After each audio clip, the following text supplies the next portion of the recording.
ایک بار پھر بات کریں گے بھارتی فضائیہ کے 4 رافیل طیاروں کی مقبوضہ کشمیر میں پیٹرولنگ اور پاک فضائیہ کے طیاروں نے بھارتی فضائیہ کے جنگی جہازوں کی فوراً نشاندہی کی۔ پاک فضائیہ کے طیاروں کی موجودگی دیکھ کر بھارتی طیارے بوکھلاہٹ میں فرار ہو گئے۔ ایئر کوموڈور ریٹائرڈ خالد چشتی صاحب ہمارے ساتھ موجود ہیں۔ بہت شکریہ خالد چشتی صاحب آپ کے وقت کا۔ ہماری افواج ہر صورتحال سے نمٹنے کے لیے ہر وقت تیار ہیں، کیا کہیں گے آپ؟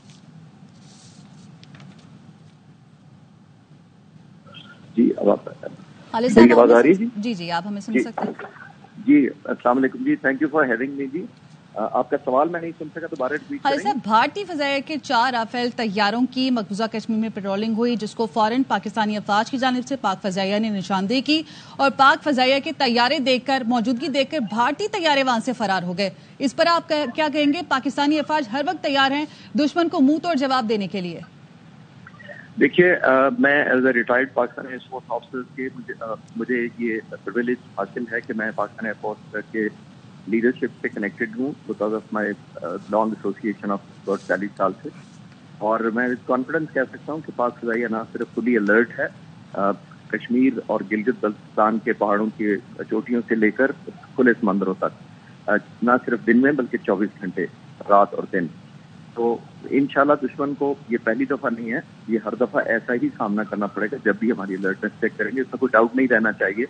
اور یہ آبویسلی ہائیڈ اینڈ سیک والا کھیل نہیں ہے، اور ہمارے دشمن کو پتا ہے کہ وہ کیپیسٹی، ریزالو، ٹریننگ اور کمٹمنٹ اور ڈیسیژن میکنگ میں شاید ہمارا فیس نہیں کر سکتے، تو تبھی اس طرح کی بزدلانہ حرکتیں کی جاتی ہیں۔ اور خالد صاحب، ہم یہ دیکھ رہے ہیں کہ پہلگام واقعے کو 7 دن گزر گئے ہیں، بھارت کی جانب سے جنگ کی دھمکیاں دی جا رہی ہیں، لیکن ابھی تک ثبوت پیش نہیں کیا گیا، لیکن پاکستان کی جانب سے بھارت کی ریاستی دہشت گردی کے ثبوت دنیا کے سامنے رکھ دیے گئے۔ دیکھیے، یہ افسوسناک بات ہے کہ آلموسٹ 1.5 ارب کی آبادی کا ایک ملک ہو، اس کی لیڈرشپ ہو، اور میں یقین سے کہہ سکتا ہوں کہ جو ہندوستان کے لوگ ہیں یا عام لوگ ہیں وہ جنگ یا ٹینشن یا کشیدگی بارڈر پر نہیں چاہتے۔ یہ ایک ایسی لیڈرشپ ہے جو ایکسٹریمسٹ ہے، جو اگریسو ڈیزائن رکھتی ہے اور پولیٹیکل موٹیوز کے لیے استعمال کرتی ہے اپنی ملٹری فورس کو، جبکہ پاکستان نے ایسا کبھی کسی پولیٹیکل پارٹی نے ایسا نہیں کیا کہ آرم فورسز کو، پرٹیکولر فورس کو استعمال کیا جائے پولیٹیکل گیمز یا الیکشن جیتنے کے لیے یا چیپ پاپولرٹی حاصل کرنے کے لیے۔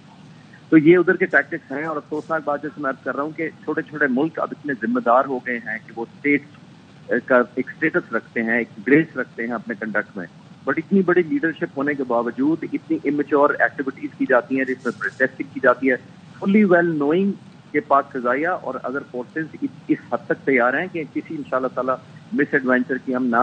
گنجائش پیدا کرنے دیں گے، اور اگر کوئی کسی نے مس ایڈوینچر کیا تو کورسپونڈنگلی اس سے ہی زیادہ بفٹنگ رسپانس کے لیے بھی پاک فوج اور پرٹیکولرلی پاک فضائیہ، جس کا میں پریویو ہوں، اور مجھے یہ اعزاز ہے کہ میں پچھلے 2 ہفتے پہلے ہی تقریباً پائلٹ سے، جو ہمارے فرنٹ لائن پائلٹس ہیں، ان کو مل کے آئے ہوں، پورا دن میں نے ان کے ساتھ گزارا ہے۔ ان کا جذبہ اس حد تک ہے کہ آپ کے لیے یہ ممکن نہیں ہے لیڈرشپ کے لیے کہ ان کو روکیں، کیسے روکیں، because they are full of inspiration and charge. سب سے بڑی بات ہے وہ کاز کے لیے محاذوں پر ہواؤں میں موجود ہے۔ ٹھیک ہے، بہت شکریہ آپ کا خالد چشتی صاحب، ARY نیوز سے گفتگو کرنے کے لیے۔